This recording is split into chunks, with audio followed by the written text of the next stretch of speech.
Bienvenidos a 360 grados, una visión global de la noticia, un espacio para debatir sobre todo lo que sucede en Colombia y en el mundo.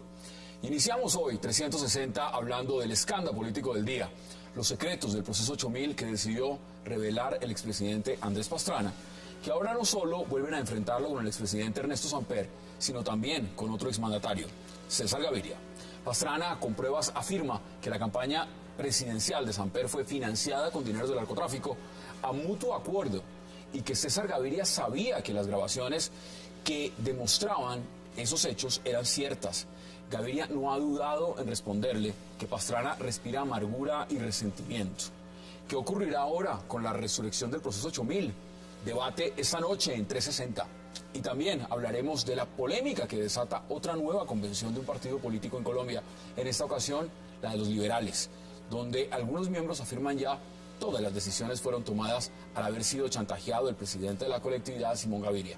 El senador Juan Manuel Galán ha rechazado la imposición de designar a Horacio Serpa como cabeza de lista al Senado y ya anunció que no irá a la convención, pues no será el Pacho Santos de los liberales.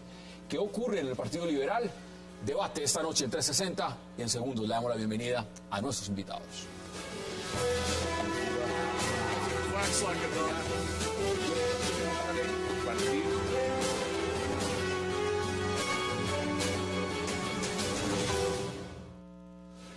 Y qué placer darle la bienvenida en 360 a Javier Loaiza, a Miguel Benito, a Guillermo Rodríguez y a Jorge Romero. Caballeros, qué placer tenerlos esta noche. Gracias. Para hablar de toda esta agenda política. Gracias por aceptar la invitación. Buenas noches. Bueno, vámonos de inmediato a lo que significan estas memorias de Andrés Pastrana. Javier, ¿cómo ve usted? Todo el mundo tiene derecho a escribir un libro y de contar su historia y de contar su versión. La pregunta es, él habla de un eslabón perdido. ¿Cómo ve usted eso del eslabón perdido del 8000? Pues yo estoy de acuerdo en primer lugar que todo el mundo tiene derecho a escribir libros, me parece importante además porque todo ese tema del 8000 es algo que pasó, que causó mucho revuelo, pero que al final, digamos, a todos los varones electorales importantes del país pasaron ahí como de agache y no les pasó nada y siguen siendo protagonistas de novela hoy. Se reencaucharon. Ahí están. Realmente hubo tres personas que pagaron los patos de ese tema, digamos, de la campaña de Ernesto Samper, que fueron Botero, Alberto, el periodista, y Alberto Giraldo y Medina, que era el tesorero. El resto al final como que todo el mundo pasó ahí de agache. Pero una cantidad de políticos presos por eso. Me parece que es muy importante que se reviva, porque es un tema muy importante el país que generó un daño terrible. Eso me parece. ¿Por qué lo cuenta ahora? Pues me parece yo estuve esta tarde conversando por ahí con algunas personas y me contaron alguna versión que me parece simpática, me parece interesante. Me parece que en cualquier momento que lo cuente es válido y es pertinente y es valioso. Y da sus versiones, el presidente que estuvo metido en el tema, pues precisamente con los narcocasetes y con... Él dice el presidente que es un tema de que también se conozca la historia y poder contar él su lado de la historia porque se conoce desde otras fuentes. Jorge, ¿usted cómo lo ve? Pues hombre, aquí hay un rasgo muy claro y es la indignidad de los gobernantes. Tenemos que recordar que constitucionalmente la indignidad es causa de la pérdida de investidura de la presidencia. Y aquí eso es lo que se ha visto. Vimos unos presidentes en unos episodios de verdad que son repulsivos, en unos comportamientos. Nosotros tenemos que recordar también que la política es una rama de la moral, del comportamiento. Y que de verdad estamos viendo una pelea. Están todos agarrados con todos. Todos agarrados con todos. Y esto es una pelea de verdad, de plaza de mercado, donde todos se sacan los trapos y las verdades, otras verdades se las guardan, dependiendo, hay memoria selectiva. Pero el rasgo principal es la indignidad del gobernante. Usted sabe qué ha dicho, porque le ha contestado César Gaviria Guillermo, claramente, y vamos a empezar a mirar toda la coyuntura. Cuando Pastrana revela en su libro y dice que César Gaviria sabía de los narcocasetes, sabía de la existencia y sabía que eso era real, y que en vez de decírselo al país, sencillamente lo que hizo fue entregárselos a Ernesto Samper, pues Gaviria le contesta y le dice: está chiflado el expresidente Pastrana, es un enano moral. Pero además no solo le dice eso, dice: el libro de Andrés Pastrana, y lo leo acá, es un panfleto asqueroso que alguien debió escribir. Es decir, esto no es cualquier cosa. ¿Cómo analiza usted lo que está pasando? Pues, Hassan, escuchar ese tipo de aseveraciones por parte de un expresidente de la República que fue elegido en uno de los momentos más trágicos de la historia colombiana, me parece que dice mucho, es muy diciente y demuestra lo desafortunados que fuimos los colombianos al haber tenido al presidente Gaviria de presidente. Y lo digo sin no, pues desde luego, no se sabe qué es peor. De hecho, cuando escuché las aseveraciones de que el eslabón perdido del 8000, pensé que se referían a Piedad Córdoba. Pues al haber visto a César Gaviria en esto, pues le dice mucho a uno. Yo no soy pastranista, no conozco al presidente Pastrana, lo he visto 2 o 3 veces en mi vida, 3 veces un saludo con él, no más, pero sí debo decirle que son desafortunadas las aseveraciones del presidente Gaviria, y que me parece también desafortunado que después de tantos años el presidente Pastrana diga esto o revele esto, partiendo de muchas ópticas. Por ejemplo, desde la óptica... Vamos a analizarla justamente por qué, pero antes quiero saber qué piensa Miguel, porque Miguel tiene una vasta experiencia en tema de campañas políticas, y desde afuera hay una percepción. Yo no sé si usted ha visto esto en una campaña en Estados Unidos, de republicanas, demócratas, si lo ha visto usted en el modelo europeo, si los expresidentes se tratan de esa forma y se sacan, como dice Jorge, los trapitos al sol así. Los expresidentes pueden, sobre todo en Europa a veces, si juegan ese papel. Estados Unidos es muy raro.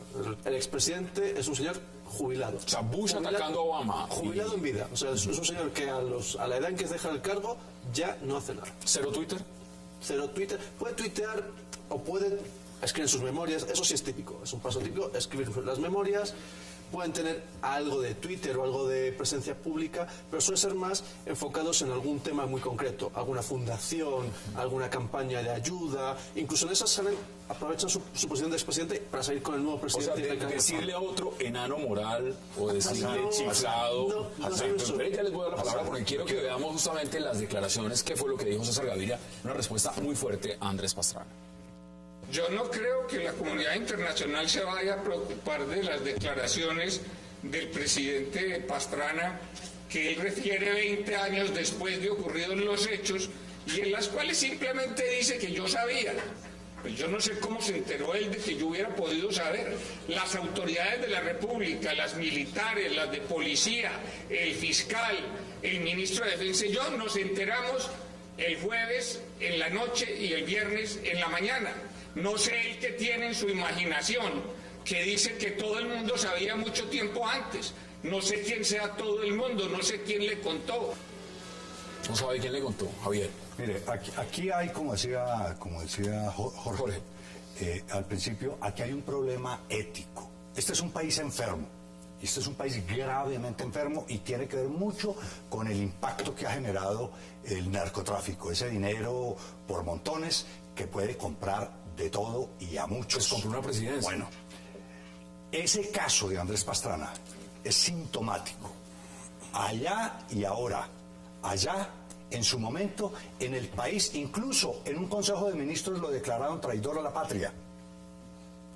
Y resulta que todo el país, y hay gente que lo odia y lo insulta a ese señor por sapo, por denunciar. El quiebre moral aquí, crítico y grave, es que el malo, por decirlo de alguna manera, no es el que comete la fechoría, sino el que la denuncia. Él dice que él es el mensajero y que no deben de... Por eso, en este país juzgaron públicamente a Andrés Pastrana por haber denunciado el tema.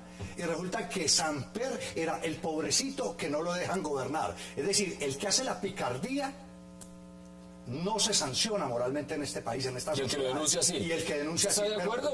Y le voy a decir una cosa. No hay que perder el fondo, y se lo traigo a este momento. Ahora el debate es que por qué publica un libro ahora 20 años después.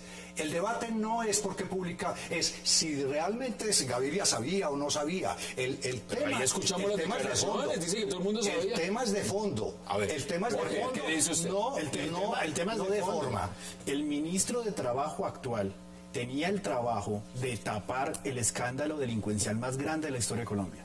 Y eso hoy pasó como... Rafael Pardo. Era el candidato liberal en las pasadas elecciones a la presidencia. Por eso decía yo al Y principio. ahí también lo pone Pastrana. Dice, Rafael Pardo además se me acercó con una propuesta, dice él, de Caballeros, que de Caballeros no tenía nada. Que era un pacto de caballeros, que él no contara que había entregado el cassette y que ellos no contaban que no... que lo habían recibido. Y ahí está el señor. Y ahí está el señor. Dice, Rafael Pardo lo niega, dice Por que eso eso no ocurrió. Es un tema ético. Aquí todos se han tapado y todos se han cobijado. Y aquí todo el mundo. Es que cuando Álvaro Gómez dijo que lo que había era que cambiar el régimen, y eso me lleva a esa ¿por qué no se cayó Samper? Es que si se caía Samper en su momento, se caía con toda la estantería, se caía todo el sistema y todo el régimen. En este momento había muchos sectores juntados y entonces hicieron una especie de pacto de silencio y pasaron de agacho todos. Aquí hay coyunturas, porque más adelante vamos a estar hablando de esa convención liberal. Y resulta que aquí ya hay varios personajes que van a estar mañana en esa convención, no me quiero adelantar el tema, pero ahí posiblemente esté Rafael Pardo. Desde luego. Bueno, Ernesto Samper, presentado, Gaviria, Horacio Serpa, bueno, eso no es retomar el 8000. Eso no es retomar volver a los 90. Es como si estuviéramos otra vez en los 90. Luego, Hassan, estamos Hay una discusión de si la de parapolítica se va a hacer ahora en cuerpo ajeno. El 8000 se va a hacer en cuerpo propio. Se va a reeditar. ¿Qué dice usted? Mira, Hassan, es sencillo. Los que protagonistas de la política y de la mala política de la historia republicana reciente de Colombia quieren reencaucharse en cuerpo propio, porque no es cuerpo ajeno, como decía Javier, sino en cuerpo propio, con sus hijos, con sus familias, con sus más cercanos congéneres para llegar a posiciones de poder. Una política dinástica. Y es una cosa absurda. Ver esto, lo que está pasando en Colombia, llama mucho la atención. Y ver que hay una puja por poder entre unas personas que fueron socios y aliados, nos va a llevar a saber qué va a pasar dentro de muy pocos meses en este proceso. Usted diría que es como una cuota de favores que viene Desde luego, sí, exactamente. Mire, vamos a hacer nuestra primera pausa en 360 y ya regresamos para seguir hablando de esas memorias de Andrés Pastrana y lo que ha generado sus declaraciones. Ya regresamos.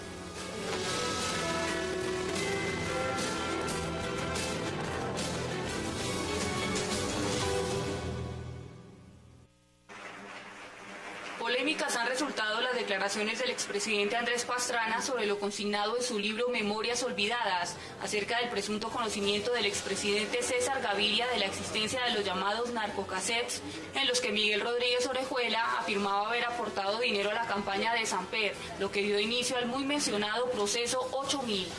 Bueno, fue un miembro de la Policía Nacional, el teniente coronel Barragán, Carlos Barragán, es el que nos hace oficialmente entrega. Pero si usted ve en el libro ahí, se hace todo un análisis de cómo y de qué forma llegan esos cassettes a sus manos y cómo llegan después a nuestras manos, que son los mismos cassettes que yo le entrego al presidente Gaviria para que se haga la averiguación de lo que inició el proceso 8000 y los denominados narcocassettes. El presidente Gaviria le entrega los cassettes al presidente Samper y le dice que son ciertos, cosa que nunca me lo dijo a mí. Si a mí el presidente Gaviria me hubiera dicho los cassettes son ciertos, así fuera 2 días antes de las elecciones o un día antes, la historia de Colombia hubiera podido cambiar. Entonces yo lo que digo, y es en buena parte lo que me lleva a escribir el libro, que había un eslabón perdido en el proceso 8000. Y ese eslabón, yo diría hoy, es que es César Gaviria, que también conocía los cassettes. La respuesta de Gaviria no se hizo esperar. Yo no creo que la comunidad internacional se vaya a preocupar de las declaraciones del presidente Pastrana, que él refiere 20 años después de ocurridos los hechos y en las cuales simplemente dice que yo sabía. Pues yo no sé cómo se enteró él de que yo hubiera podido saber. Las autoridades de la República, las militares, las de policía, el fiscal, el ministro de Defensa y yo nos enteramos el jueves en la noche y el viernes en la mañana. No sé el que tiene en su imaginación que dice que todo el mundo sabía mucho tiempo antes. No sé quién sea todo el mundo, no sé quién le contó. Gaviria además afirmó que de haberse sobreentendido la total veracidad de lo consignado en esos cassettes, se hubiera puesto en entredicho la financiación también de la campaña del mismo Pastrana. Esas cintas decían la verdad, pues también ha debido creer que lo que decían sobre su campaña y de que habían ingresado al cartel de Cali también podían ser verdad, y que la plata se le quedó por ahí embolatada en el camino, quién sabe en manos de quién. Otra personalidad política que fue mencionada en las revelaciones de Pastrana 20 años después de haber ocurrido estos hechos fue el ministro de Trabajo, Rafael Pardo, quien en ese entonces era jefe de la cartera de la Defensa. Esa noche, después de que yo le presento los cassettes a Gaviria, el ministro Pardo me invita a su residencia y lo que me propone es: oiga, Andrés, usted no diga que nos entregó los cassettes y nosotros no contamos que usted no los entregó a nosotros. Yo le dije, por ningún motivo. Entonces me dijo, tiene que investigarlo la fiscalía. Yo digo, eso es lo que hay que hacer, que los investigue la fiscalía. Sobre esta acusación, Pardo expresó su molestia y negó haberle propuesto a Pastrana guardar silencio. Pastrana no dice la verdad en el tema de un pacto de silencio, eso es falso. De toda falsedad, no solamente yo no lo propuse, sino no tenía absolutamente ningún sentido, pues ya esos temas los había yo entregado a los organismos de seguridad. Mal podía yo proponer un acuerdo de no decir nada cuando yo ya había hecho esa divulgación a los organismos de seguridad. Tanto César Gaviria como Rafael Pardo coincidieron en que no entienden para qué Andrés Pastrana hace estas aseveraciones que para ellos son mentirosas, mientras que Pastrana expresó que su intención es que el país conozca su versión sobre el proceso 8000. Regresamos a 360. Jorge, uno ve las imágenes y esto pasa es con los expresidentes. Esto es con el top of the top en la política en el país. ¿Cómo será abajo, abajo, abajo? Pues en las bases es lo mismo y volvemos al mismo punto. Esto no es de semiología ni de etimología, esto es del comportamiento humano. Entonces, recordemos los episodios de Vivian Morales y Carlos Alonso Lucio, que ahorita me imagino que irán a ir a la convención en Cartagena. Claro. Con los demás, el clan, Serpa, Samper y todos sus amigos. Al parecer no va a la convención. Vamos a ver, pues no lo sabemos, esperemos a ver qué dice. Acá hay un tema y quiero que lo empecemos a abordar porque mire, no solamente es qué revela Andrés Pastrana, es también, él dice, estas cintas a mí me las entregaron, estos narcocassettes, pero, y entonces... El coronel Romero, el director de la DIGI. Pero entonces, ¿ahí no lo está poniendo en peligro ese señor? O el tema de inteligencia, ¿cómo se maneja? Él dice, yo estuve ojeando esta tarde el libro, ocasionalmente en algún lugar alguien lo tenía, y una de las cosas dice, lo publico ahora porque hasta ahora las personas, algunas personas involucradas en eso, me dieron permiso en este momento para poder salir a hacer esas revelaciones. Eso lo leí hace un par de horas. Pero mire, aquí hay un tema importantísimo, y es que en este país no se debaten las cosas con argumentos. Aquí las cosas no se defienden con pruebas. Aquí los debates son con insultos, con amenazas, con agresiones, con adjetivos. Y eso es una manera. Usted me dijo tal cosa, es que usted es un tal por cual no sé qué cosa, y entonces ahí se acabó la discusión. Y me parece esa salida del expresidente Gaviria, me parece que está en esa onda. Y el mecanismo de entrada del debate político colombiano es el infundio. O sea, tú lanza infundios que algo queda. Y algo desprestigia. Entonces... Acá hay más libros, porque todos han escrito el tema. Y entonces también ha hablado del tema también. ¿Por qué no van a ganar su platica con unos libros ahí que oye, alguien los leerá o no? Esa es la gracia de los libros, quién sabe. Y además todos tienen una magnífica memoria 20 años después, 15 años después, pero durante la presidencia no sabían nada. ¿Por qué lo decía? Es memoria selectiva. Sí, claro. La memoria siempre es selectiva. Eso sí es un mecanismo de autodefensa de los humanos, que la memoria siempre es selectiva. Nunca es una memoria global. Hay que tener en cuenta además, un fenómeno. Una cosa, simplemente, hace unos meses, en un libro llamado Los secretos del poder, el expresidente Samper decía: claro, esto del proceso 8000 se centró en mí porque yo fui el presidente, pero todos los demás todas las campañas presidenciales estaban en lo mismo. No, eso no todos se puede. Bueno, aquí estaba diciendo también, y lo dice el presidente César Gaviria, que en las grabaciones decía que la campaña de Pastrana también había sido infiltrada. Exacto, y echaron balones fuera. Todos estábamos, entonces nadie estaba. La mejor defensa es el ataque, Hassan. Y para una cosa tan evidente, una situación tan evidente como fue la permeabilidad de los dineros del narcotráfico en la campaña del señor Ernesto Samper, pues eso da para que un aliado político como fue César Gaviria salga a decir y a defenderse de esto. Pero César Gaviria es una persona también ingrata. Dese cuenta que hace poco salió a acusar o a torpedear un poco las declaraciones del expresidente Álvaro Uribe, y a él se le olvidó que quien sostuvo el gobierno desde el Congreso, o quien le ayudó y le ayudó en varios debates, fue el mismo expresidente Uribe. Entonces, uno si examina aquí para dónde va el país y qué es lo que está sucediendo y el entorno y el contexto de esta situación, nos muestra que tenemos unas elecciones en pocos meses al Congreso y presidenciales, pues están reafirmando las fuerzas. El presidente Pastrana está mirando en donde su postulado ideológico y lo que pueda tener, para dónde puede ir. Si eso es así, Gaviria, Samper, todos están si en eso es así, todos se han tapado con la misma cobija, porque todos han estado en los gobiernos de los demás. Lamentablemente. Y todos han estado participando activamente. Pero ¿quiénes están más limpios? No digamos como Samper todos, porque cuando Samper dijo y sigue diciendo que todos estaban untados, Juan Manuel Santos no estaba untado de un nada. ejemplo, el actual presidente, Todos. pero estuvo en el gobierno Gaviria.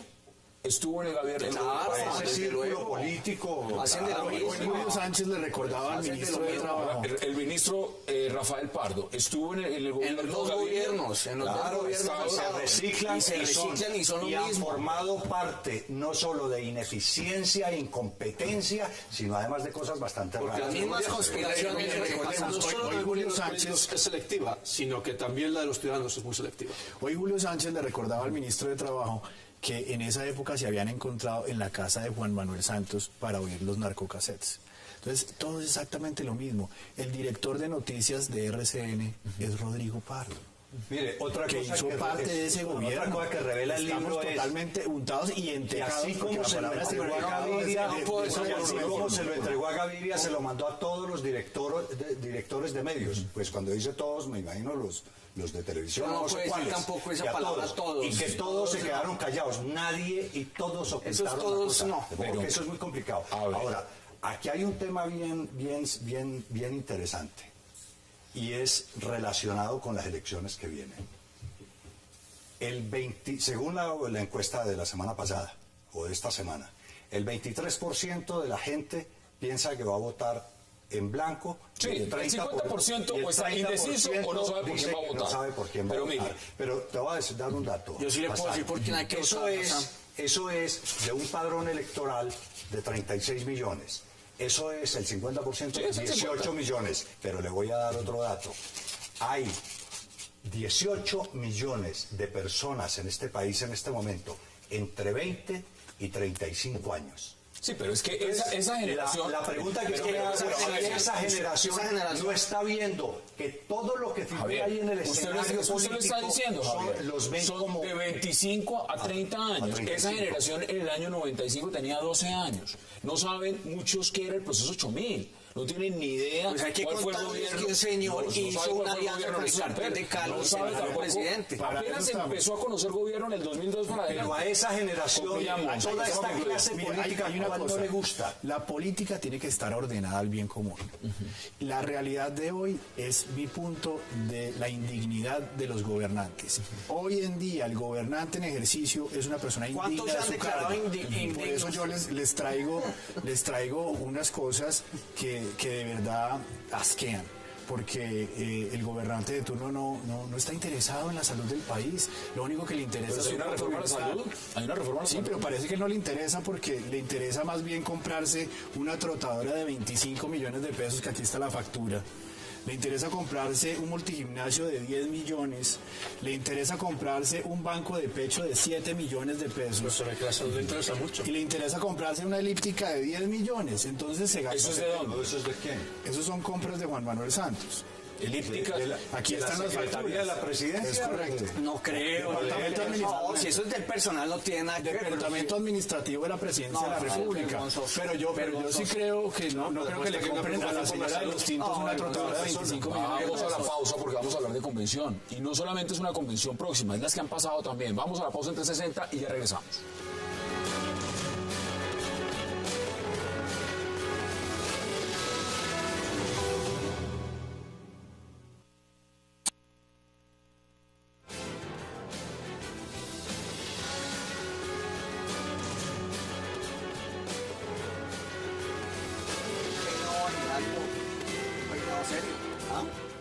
regresamos a 360 y vamos a hablar de convenciones, porque viene la convención liberal, pero en la convención liberal pasa algo. Y también vamos a hablar de la convención del Unido Centro Democrático, y también vamos a hablar de los conservadores, que al parecer ya no hay convención. Pero en esta liberal existe también. los conservadores? Bueno, no sé, usted está en ese partido, usted me lo contará. Yo alguna vez milité allí, alguna vez tuve una oportunidad. Bueno, luego hay unos narcocasetes ahí. ¿cómo ven ustedes lo que está pasando literalmente con ese enfrentamiento entre Juan Manuel Galán y Horacio Serpa? Cuando ya Juan Manuel Galán habla de ultimátum, y el ultimátum es, si yo saco la mayor votación, a mí me hacen el favor y yo tengo la dignidad y el derecho de dirigir este partido, de llevarlo y de encaminarlo. Y además de decir, a mí no me gusta una convención, dijo textualmente, donde yo voy a ser el Pacho Santos. ¿Ustedes qué opinan de eso?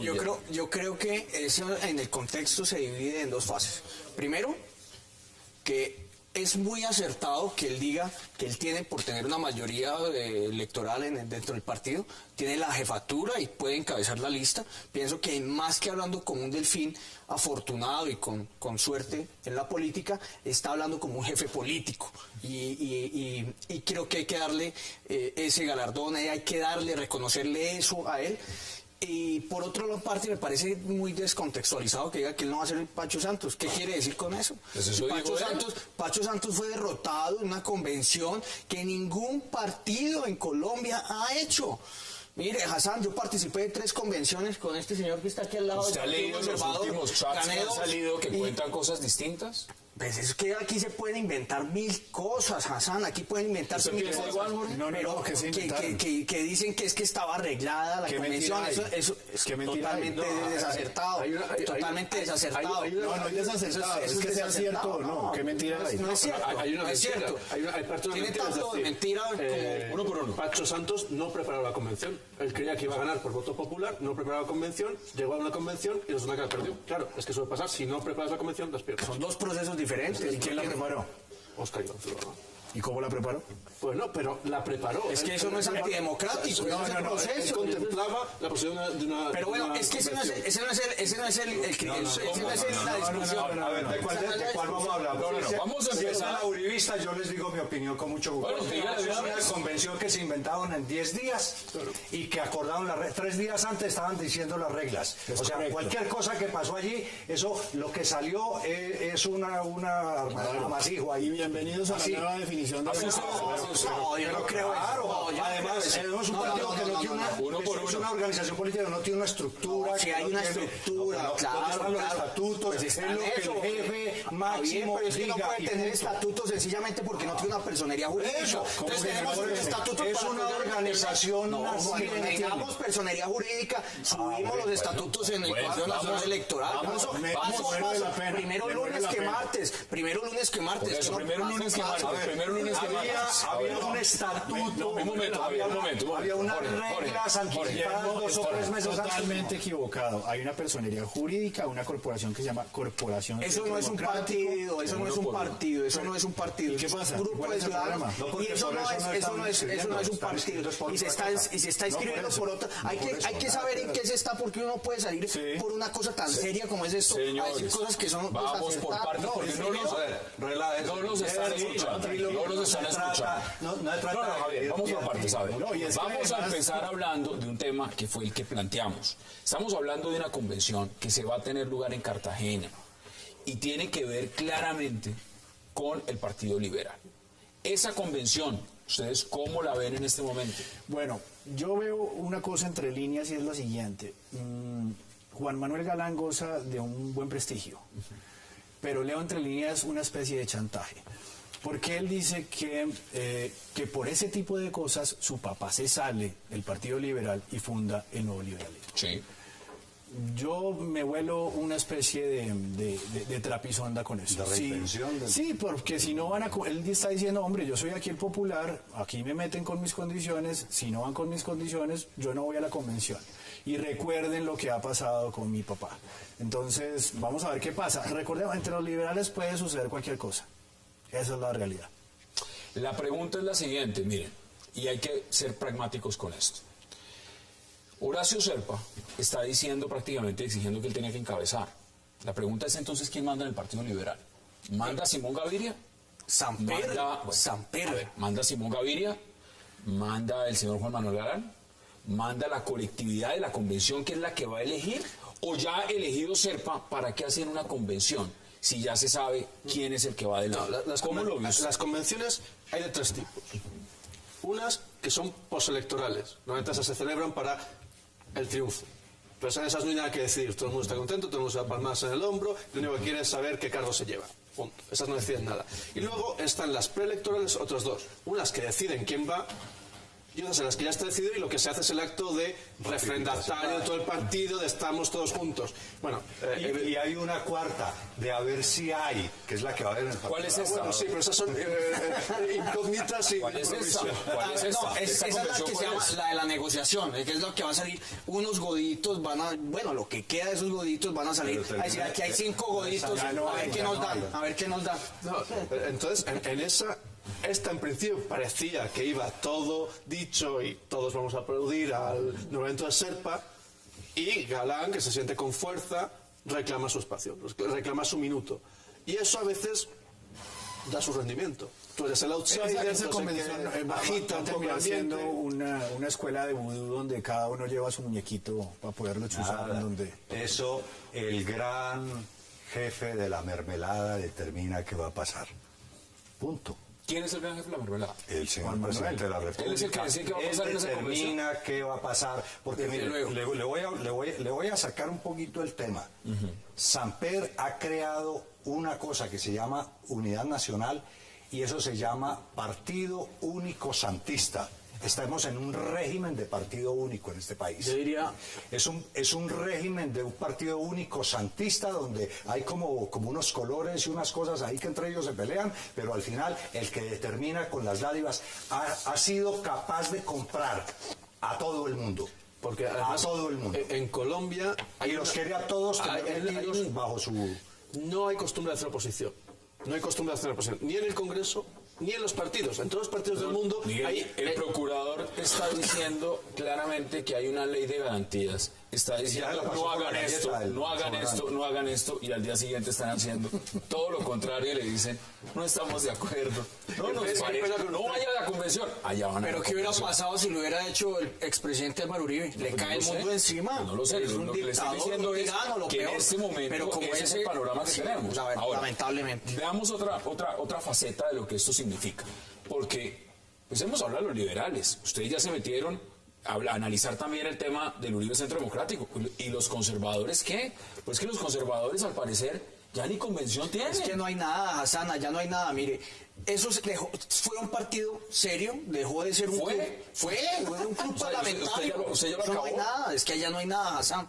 Van a quedarse con 7 o 5 curules en el Senado y algunas cámaras, pero ya no hay nada. Imagínese un partido manejado por Omar Yepes, por José Darío Salazar. Tú fuiste un militante fogoso de las juventudes conservadoras. Claro, no digas bobadas. Desde luego, pero yo no puedo. Entonces tengo que decir que el señor Yepes, el señor Fincho, el señor José Darío, ¿quién más que ha manejado el partido? Pero ponte serio. Con seriedad tengo que decirlo. El Partido Conservador desaparece, no tiene vocación de poder, se ha enquistado en la corruptela, es un partido que no tiene ideales, que no defiende un paradigma. ¿Qué puede uno decir de eso? Javier, ¿qué le contesta a usted? Bueno, don Julio Sánchez, pues, mire, es un partido que tuvo, a partir del año 2000, después de un proceso muy difícil, era un partido que alcanzaron a decir incluso en El Espectador salió que era un partido en vías de extinción, en la época crítica de los partidos post-constitución, que estaba también el Partido Liberal, entró en ese problema, y se diseñó una estrategia de renovación del partido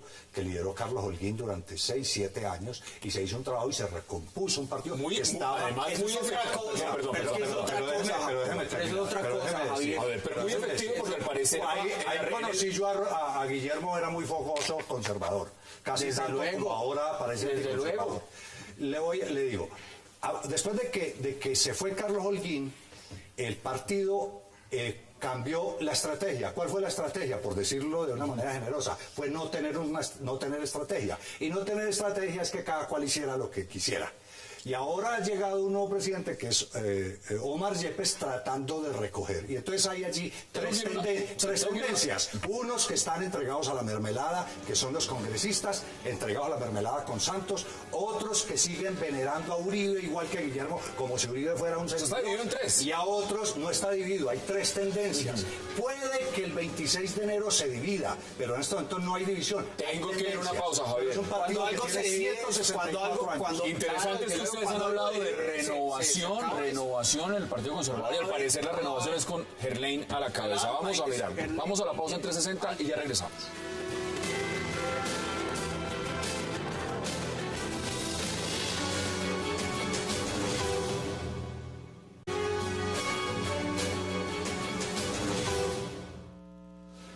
Y qué placer darle la bienvenida en 360 a Javier Loaiza, a Miguel Benito, a Guillermo Rodríguez y a Jorge Romero. Caballeros, qué placer tenerlos esta noche. Gracias. Para hablar de toda esta agenda política. Gracias por aceptar la invitación. Buenas noches. Bueno, vámonos de inmediato a lo que significan estas memorias de Andrés Pastrana. Javier, ¿cómo ve usted? Todo el mundo tiene derecho a escribir un libro y de contar su historia y de contar su versión. La pregunta es, él habla de un eslabón perdido. ¿Cómo ve usted eso del eslabón perdido del 8000? Pues yo estoy de acuerdo en primer lugar que todo el mundo tiene derecho a escribir libros, me parece importante además porque todo ese tema del 8000 es algo que pasó, que causó mucho revuelo. Pues me parece yo estuve esta tarde conversando por ahí con algunas personas y me contaron alguna versión que me parece simpática, me parece interesante. Me parece que en cualquier momento que lo cuente es válido y es pertinente y es valioso. Y da sus versiones, el presidente que estuvo metido en el tema, pues precisamente con los narcocasetes y con... Él dice el presidente que es un tema de que también se conozca la historia y poder contar él su lado de la historia porque se conoce desde otras fuentes. Jorge, ¿usted cómo lo ve? Pues hombre, aquí hay un rasgo muy claro y es la indignidad de los gobernantes. Tenemos que recordar que constitucionalmente la indignidad es causa de la pérdida de investidura de la presidencia. Y aquí eso es lo que se ha visto. Vimos unos presidentes en...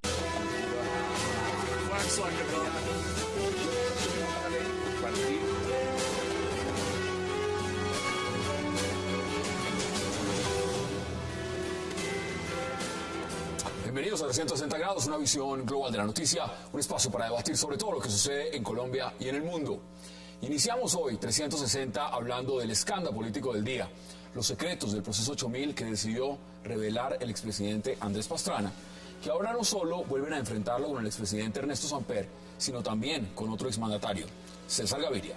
Pastrana, con pruebas, afirma que la campaña presidencial de Samper fue financiada con dineros del narcotráfico a mutuo acuerdo, y que César Gaviria sabía que las grabaciones que demostraban esos hechos eran ciertas. Gaviria no ha dudado en responderle que Pastrana respira amargura y resentimiento. ¿Qué ocurrirá ahora con la resurrección del proceso 8000? Debate esta noche en 360. Y también hablaremos de la polémica que desata otra nueva convención de un partido político en Colombia, en esta ocasión la de los liberales, donde algunos miembros afirman ya todas las decisiones fueron tomadas al haber sido chantajeado el presidente de la colectividad, Simón Gaviria. El senador Juan Manuel Galán ha rechazado la imposición de designar a Horacio Serpa como cabeza de lista al Senado y ya anunció que no irá a la convención, pues no será el Pacho Santos de los liberales. ¿Qué ocurre en el Partido Liberal? Debate esta noche en 360 y en segundos le damos la bienvenida a nuestros invitados.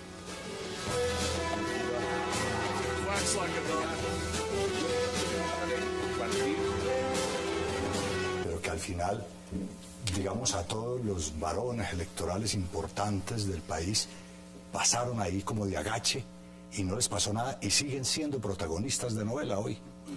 Se reencaucharon. Ahí están. Realmente hubo tres personas que pagaron los patos de ese tema, digamos, de la campaña de Ernesto Samper, que fueron Botero, Alberto el periodista, y Alberto Giraldo y Medina, que era el tesorero. El resto al final como que todo el mundo pasó ahí de agache. Pero y entonces, una cantidad de políticos presos por eso. Me parece que es muy importante que se reviva, porque es un tema muy importante el país que generó un daño terrible. Eso me parece. ¿Por qué lo cuenta ahora?